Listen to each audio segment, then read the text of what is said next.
Hello, people of YouTube. My name is Steve Gray, and thanks for watching. If you're new here, please hit that subscribe button, turn on that notification bell, leave a like, and feel free to comment down below general thoughts and what you would like me to do in future videos. So, today we are going to be talking about One Punch Man Season 5, Episode 2.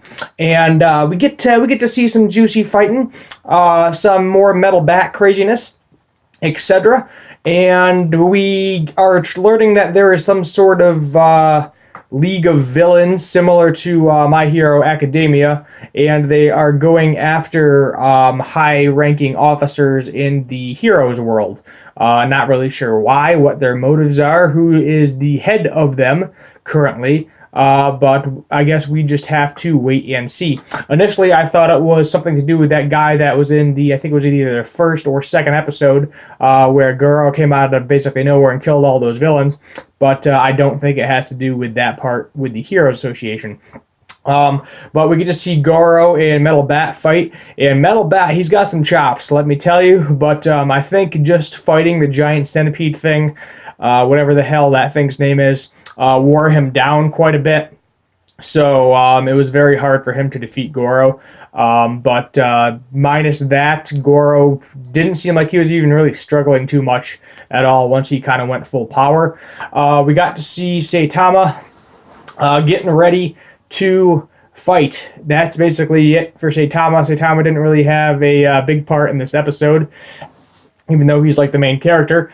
Basically, we got a nidbit of him getting ready to fight the first battle, talking about all of these fighters. There's an S-class rank hero in the martial arts tournament, and just based on general fighting, the heroes themselves don't really know how to deal with martial arts because obviously they don't have to really deal with fighting humans most of the time. They deal with monsters who go off of brute strength and not skills.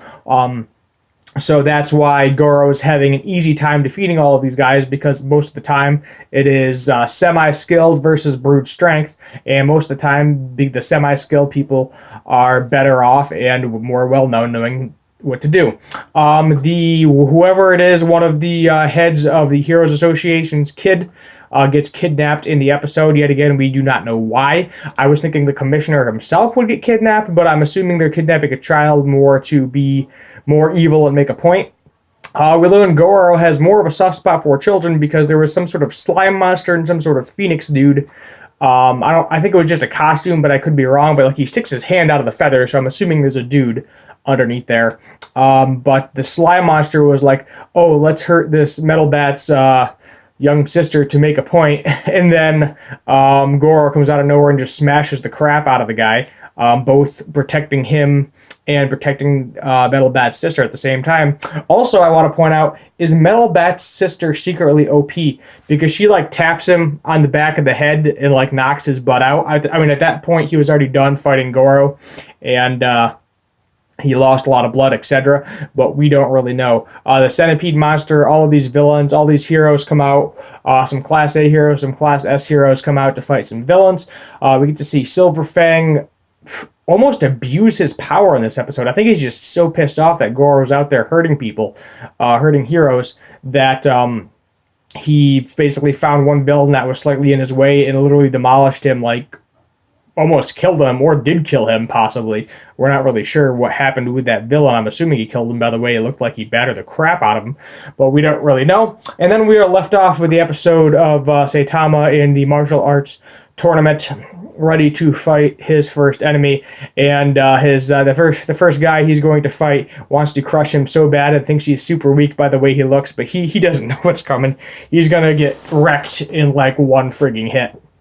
But on the side note, he might not, because I know Saitama is trying to figure out how to do martial arts kind of and develop that skill as well. Genos is being his little fanboy as always and typing like this on the side around. I thought that was pretty cute and adorable. And also for the otakus out there, they got some sexy villain ladies all up in there. Some sexy villain ladies. One of the well, she wasn't a villain, but one of the martial artists was a pretty good looking girl. But for all those guys that are missing that big boob action, there was one girl that was like literally in, basically her privates were like covered up and her nipples were covered up, and that was basically it. Everything was hanging out. And she reminds me of I'm forgetting the name in My Hero Academia, the one very erotic teacher, where basically fumes go from her body and she can knock out her opponents. It's kind of a similar power, but through her whip, she controls people's love. And we get to see Blizzard go and attack her, so it's going to be a battle of the beauties there next episode. Hopefully we'll get to see that as well. But overall, pretty good episode. Animation-wise, it's still kind of meh. At this point, I'm not super going to continue to be super nitpicky about the animation. I might a little, but the first season was better in my opinion, animation-wise, but the storyline is still there. That's the most important part. The storyline's still there. We're still getting character development from all the other characters. I do like the fact that they're kind of putting Saitama on the back burner at the moment, just for the fact that everybody knows how powerful he is. So it's better to actually develop some of these side characters and show them grow as people. King, I really hope he just is secretly OP or something, or doesn't realize he has some sort of awesome power. But we'll see, because he is nowhere to be found in any of this. And eventually people are going to be like, oh, why is King conveniently busy every time something happens? Every time something bad happens, but we will just have to wait and see. Predictions for next episode. There is going to be more fighting of some of these monsters. The heroes actually are in a corner right now. It seems like a lot of the heroes are a lot weaker than we thought they were. But this League of Villains type people are very strong, very powerful, coming out in vengeance. So there's probably going to be some sort of call for heroes or hidden heroes or Blast, whoever Blast is. We still have no idea who the number one S-class hero is. I just got my notes here. Yep, Blast, just to make sure I got the right character. But who knows? We will just have to wait and see. There's going to be a karate tournament. Perhaps they're going to cut out all of the villain fighting for the most part and just focus on the martial arts tournament for the next episode. But we will just have to wait and see. Thank you for watching. My name is Steve Gray, and as always, have a good one.